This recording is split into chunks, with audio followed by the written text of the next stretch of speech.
I'm not going anywhere. I'm not going anywhere. What? The captain cannot fly. The captain cannot fly. Put that phone down. The captain cannot fly. The captain cannot fly. Put the phone down. The captain cannot fly. The captain cannot fly. You cannot fly with me by force. I don't have a passport. You can't do that. My friend, I'm not going. You cannot take me from my country by force. Yes, so I'm not going. I'm not going. This is a tax. I'm not going. I'm not going. I don't have status in the Arab Emirates. I'm not going. This is my country of residence. This is my country of birth. Ladies and gentlemen, Miguna Miguna is a very disappointed man. His return into the country has not achieved the objective which it was intended to achieve. But Miguna Miguna is also fearful. He doesn't know how to attack William Samoei Arap Ruto.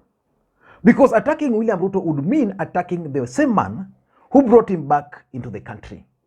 And again, attacking William Ruto would mean that Miguna Miguna is aligning himself with Raila Odinga. And that's a route Miguna Miguna is not willing to follow.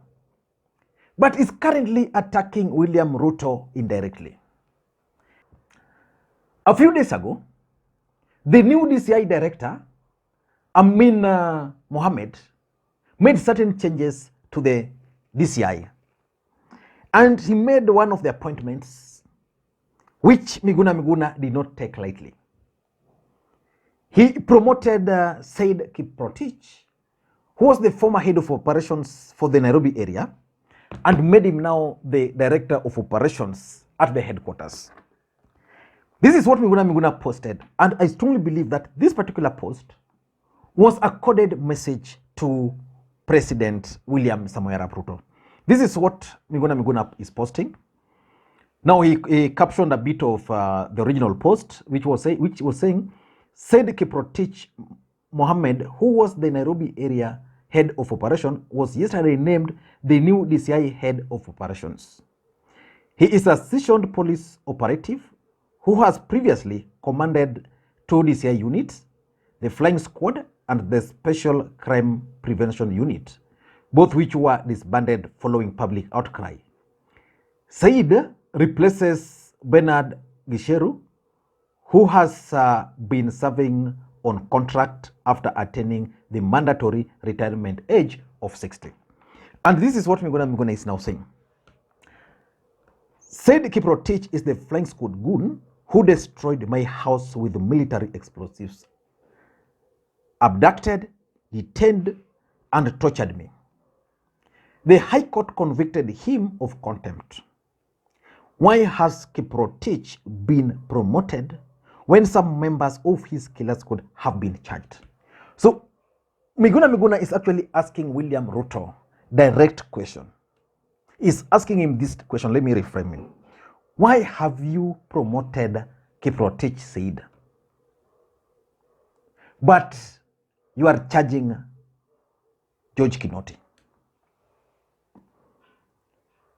In my view, going by this particular statement, Miguna Miguna is trying to send a message to William Ruto.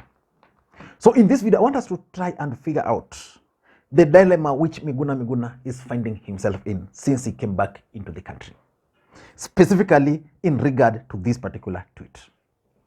Before we do that, in case you are watching this channel for the first time, I want you to take a second or two, click the subscribe button, so that next time we produce a video like this, YouTube will automatically notify you. And to the subscribers, I want to continue thanking you guys for your continued support, because without that support, this channel cannot be where it is now. Let us get back to the main issue, and I want to be a bit brief. Do you think Miguna Miguna return into the country has achieved its objective? I want your honest answer there. Yes or no? And let me ask you a question which I previously asked you. Do you think Miguna Miguna will be able to kick Raila Odinga out of Nyanza politics? Is Miguna Miguna value worth William Ruto investing in?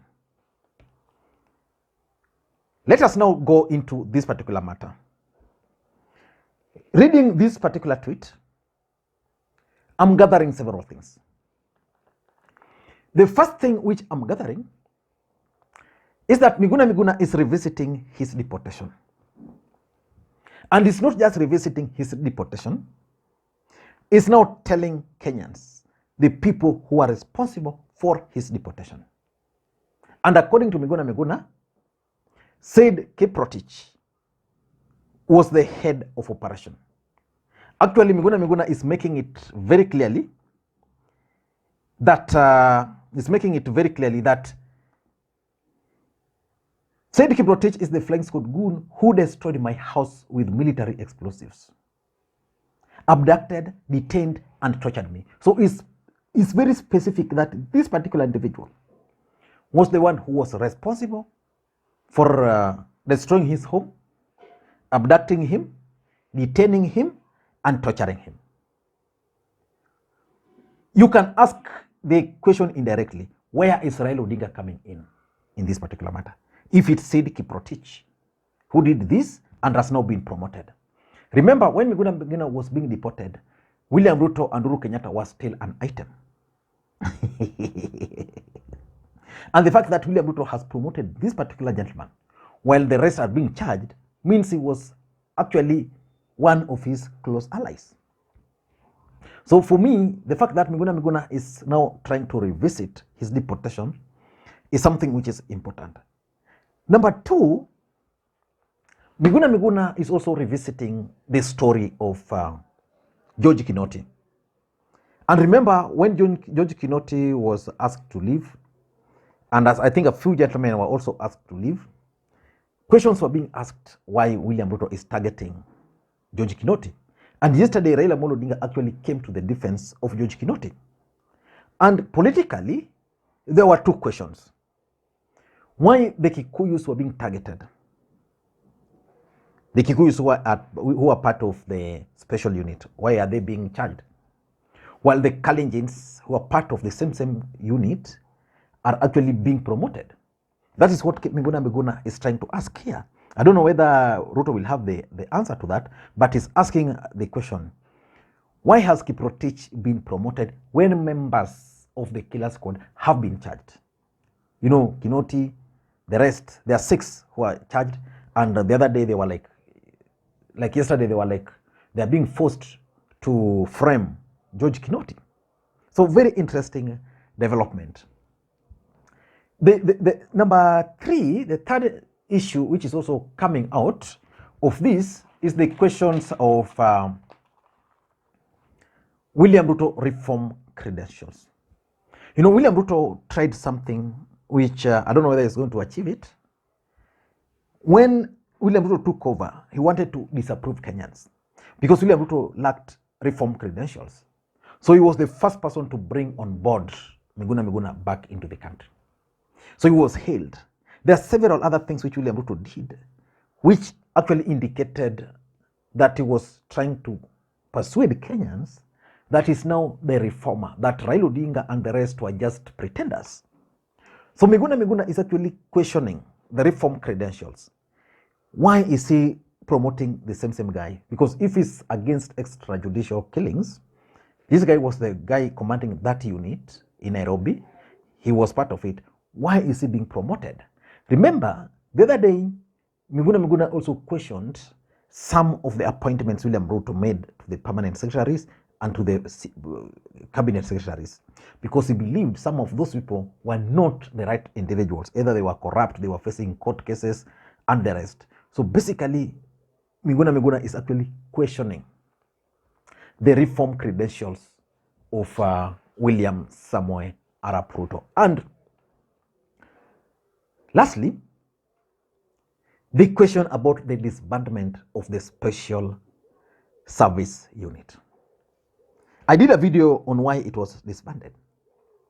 But Miguna Miguna questioning it means it is turning out to be a political tool. Of course, any regime change always comes with certain changes. There was no way William Ruto was going to retain this particular unit. the unit had to go. But the way they are being targeted because of the two Indians is the main thing, is the main reason why a lot of questions are actually being asked about William Ruto and his objectives with this particular unit. So basically, reading Miguna Miguna's tweet, I get the feeling that William Ruto is using the special service unit disbandment, is disbanding it for political reasons. And just like Raila Odinga said yesterday, he has a beef with George Kinoti, which basically began way before the elections. I don't know what you think, but for me, if you ask me, Miguna Miguna is in a very big dilemma. Miguna Miguna is disappointed. Miguna Miguna is in a fearful state. He doesn't know what to do with Ruto. He can't attack him, but he's also willing to attack him. Attacking him would mean supporting Raila Odinga. Let me hear your thoughts on this particular matter. Until next time, this is Lee Makwiny. Bye-bye.